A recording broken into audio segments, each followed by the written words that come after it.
నేపాల్లో జల ప్రళయం సృష్టించిన విలయంలో మృతి చెందిన వారి సంఖ్య 359కి చేరింది. ఇంకా వేలాది మంది ఆచూకీ గల్లంతైంది. వారిలో 288 మంది భారత పర్యాటకులు ఉన్నారు. ఉప్పెనల వరద బురద ముంచెత్తగా వేలాది ఇళ్లు, పలు వంతెనలు, 13 జల విద్యుత్ కేంద్రాలు ధ్వంసమయ్యాయి. అనేక చోట్ల భారీ ఎత్తున బురద మేటవేసింది.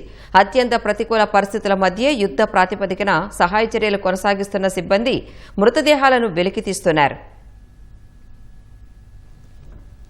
ఆకస్మిక వరదల నుంచి నేపాల్ ఇప్పుడిప్పుడే కోలుకుంటోంది. వరద తగ్గుముఖం పట్టడంతో సహాయక చర్యలను వేగవంతం చేశారు.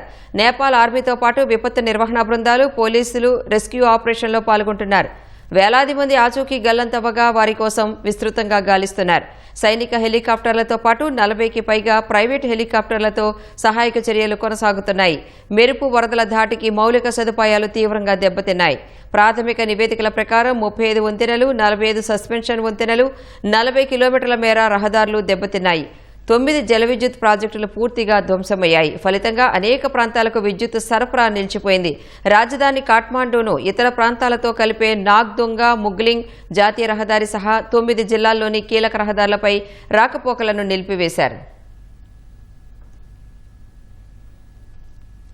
మెరుపు వరదల ధాటికి మౌలిక సదుపాయాలు తీవ్రంగా దెబ్బతిన్నాయి. ప్రాథమిక నివేదికల ప్రకారం 35 వంతెనలు, 45 సస్పెన్షన్ వంతెనలు, 40 కిలోమీటర్ల మేర రోడ్లు ధ్వంసమయ్యాయి. 9 జల విద్యుత్ ప్రాజెక్టులు పూర్తిగా ధ్వంసమయ్యాయి. ఫలితంగా అనేక ప్రాంతాలకు విద్యుత్ సరఫరా నిలిచిపోయింది. రాజధాని కాఠ్మాండూను ఇతర ప్రాంతాలతో కలిపే నాగ్దొంగ ముగ్లింగ్ జాతీయ రహదారి సహా 9 జిల్లాల్లోని కీలక రోడ్లపై రాకపోకలను నిలిపివేశారు. వరద ఉధృతికి కొట్టుకొచ్చిన మృతదేహాలు దిగువ ప్రాంతాలైన ధాడింగ్, గూర్ఖా, తనహున్, నవల్ పరాసి, చిత్వాన్ జిల్లాల్లోని నదీ తీరాల్లో లభ్యమవుతున్నాయి. చిత్వాన్ భరత్పూర్ ఆసుపత్రి వద్ద దృశ్యాలు అందరినీ కంటతడి పెట్టిస్తున్నాయి. గల్లంతైన తమ ఆప్తుల ఆచూకీ దొరక్కపోతుందా అన్న ఆశతో కుటుంబ సభ్యులు చేతుల్లో ఫోటోలు పట్టుకుని ఆసుపత్రుల వద్ద పడిగాపులు కాస్తున్నారు. మృతదేహాల సంఖ్య అంతకంతకు పెరుగుతుండటంతో మార్చురీలు సైతం సరిపోవడం లేదు.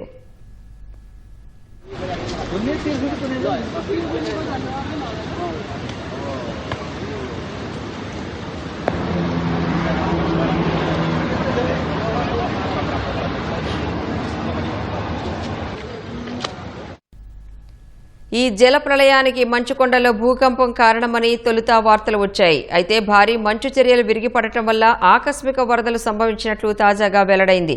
నేపాల్ చైనా సరిహద్దు ప్రాంతం రస్వాగడికి 20 కిలోమీటర్ల దూరంలో భారీ మంచు చర్యలు విరిగిపడ్డాయని నేపాల్ విపత్తు నిర్వహణ విభాగం తెలిపింది. దీంతో లిండే, త్రిశూల్ నదులు ఉప్పొంగాయని వెల్లడించింది. ఆ 2 నదులు రసువా జిల్లాలో బోటేకోషి నదిలో కలవడంతో వరద ఒక్కసారిగా పోటెత్తిందని వివరించింది. చైనా సరిహద్దులో ఉన్న తిమురే ప్రాంతాన్ని వరద మొదట తాకింది. అక్కడ కస్టమ్స్ చెక్పోస్ట్ వద్ద వేచి ఉన్న 300కు పైగా లారీలు, ఇతర వాహనాలు వరద నీటిలో కొట్టుకుపోయాయి. ప్రాణాలు కాపాడుకోవడానికి కస్టమ్స్ అధికారులు, స్థానికులు సమీపంలోని అడవుల్లోకి పరుగులు తీశారు. నేపాల్లో 288 మంది భారతీయుల ఆచూకీ ఇంకా లభ్యం కాలేదని భారత విదేశాంగ శాఖ స్పష్టత ఇచ్చింది. వీరిలో త్రిశూలి 1 పవర్ ప్రాజెక్టులో పనిచేసే కార్మికులు 73 మంది ఉన్నట్లు వెల్లడించింది. ఇప్పటి వరకు 21 మంది భారతీయులను నేపాల్ సహాయక బృందాలు రక్షించాయని, వారంతా తమిళనాడు వాసులేనని విదేశాంగ శాఖ ప్రతినిధి రణధీర్ జైస్వాల్ తెలిపారు. గల్లంతైన భారతీయుల కోసం నేపాల్ అధికారులతో నిరంతరం సంప్రదింపులు జరుపుతున్నామని పేర్కొన్నారు. నేపాల్ భుజంతో భుజం కలిపి భారత్ పనిచేస్తోందని, నేపాల్ విజ్ఞప్తి చేసినంత సహాయక సామాగ్రిని పంపుతున్నామని వివరించారు. అటు చైనాలోని టిబెట్లో సంభవించిన వరదల నేపథ్యంలో 200 మంది భారతీయులు సహాయం కోరినట్లు జైస్వాల్ తెలిపారు.